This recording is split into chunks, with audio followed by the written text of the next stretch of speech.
જય માતાજી ખેડૂત મિત્રો, આજે છે રમાપીરની બીચ અને આજે થઈ જય બાબારી અને આપણે આવ્યા છીએ ડીસા, જ્યાં મિની રણુજા કહેવાય છે. અને ત્યાં પબ્લિક આખો દિવસ ત્યાં ધૂમ મચાવે છે, આખો દિવસ દર્શન કરે છે અને એટલી પબ્લિક આવે છે ને કે શ્રદ્ધાનો વિષય કહેવાય. લોકો ચાલતા આવે છે અહીંયા, બરોબર છે. અને આપણે તમને ત્યાં દર્શન કરાવીએ અને જોઈએ કે કેટલી શ્રદ્ધા છે, કે શ્રદ્ધાનો વિષય ગણાય આવ્યો કે શ્રદ્ધા હોય. લોકો દૂર દૂરથી ચાલતા આવે છે. આપણે કદાચ રણુજા ના જઈ શકતા હોય તો 100% આ મિની રણુજા કહેવાય ડીસાનું. અને ત્યાં આવેલું જલારામ મંદિરની બાજુમાં રાજકમલ મોલની બાજુમાં એક્ઝેક્ટ આવેલું છે. અને તમે ત્યાં દર્શન કરવા આવજો તો તમને ખરેખર રણુજાના જેવા દર્શન કર્યા એવા દર્શન તમને થશે અહીંયા.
જો સાહેબ આ એક નજદીકથી છે અને અહીંયા પબ્લિકની શ્રદ્ધા જોવો સાહેબ.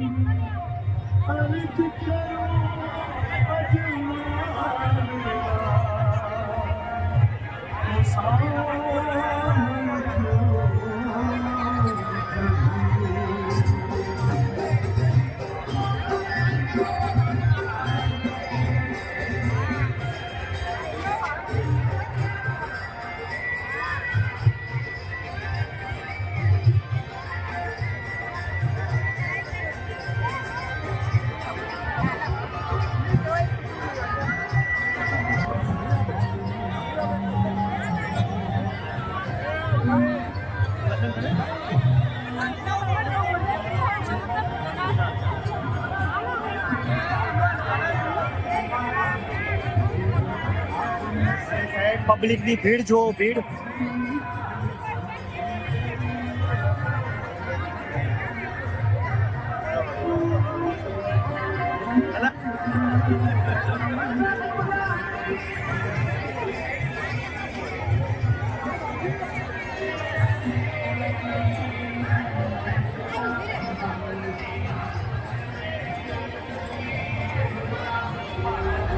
આ લાઈન જુઓ સાહેબ, એક આ શ્રદ્ધા જ ગણાય. આટલી તો કદાચ રણુજામાં કોઈ લાઈન નહીં હોય અને એટલી પબ્લિકનો ઘસારો છે. જય બાબારી બોલો સાહેબ. જય બાબારી, જય બાબારી બોલતા જજો. જય બાબારી.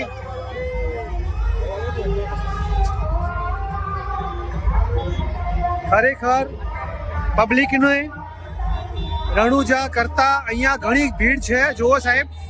જય બાબારી, જય બાબારી. લોકો કલાકો સુધી લાઈનમાં ઊભા રહે છે દર્શન કરવા માટે. અને આખો દિવસ આવીને આવી ભીડ હોય છે અહીંયા આખો દિવસ. અને જય બાબારી, જય બાબારી, જય બાબારી, જય બાબારી, જય બાબારી, જય બાબારી. અને લોકો કલાકો સુધી લાઈનમાં ઊભા રહી અને અહીંયા દર્શનનો લાવો લે છે. અને ખરેખર તમે જો ડીસાના આજુબાજુમાં રહેતા હોય તો ગમે ત્યાં રહેતા હોય એકવાર અહીંયા બીજના દિવસે દર્શન કરવા અવશ્ય આવજો. જય બાબારી, જય બાબારી, જય બાબારી.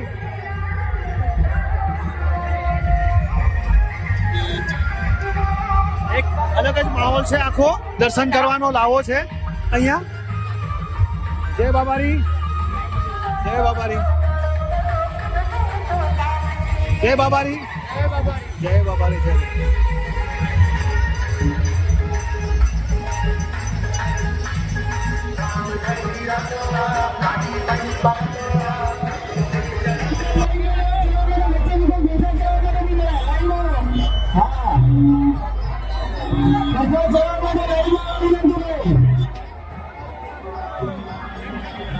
અને બીજું કે એકવાર ડીસાની મુલાકાત લો, ડીસા આવવાનું થાય તો આ મંદિરની મુલાકાત લેવું નહીં ભૂલતા. દર્શનનો લાવો લેજો.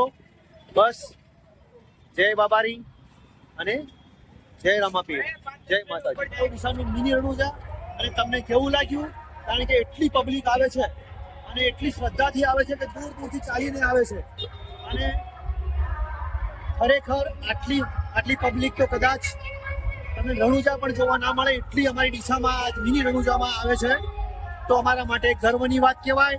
અને એકવાર તમે ગમે ત્યાંથી વિડીયો જોતા હોય તો એક બાબારી, જય બાબારીનો કોમેન્ટ કરજો.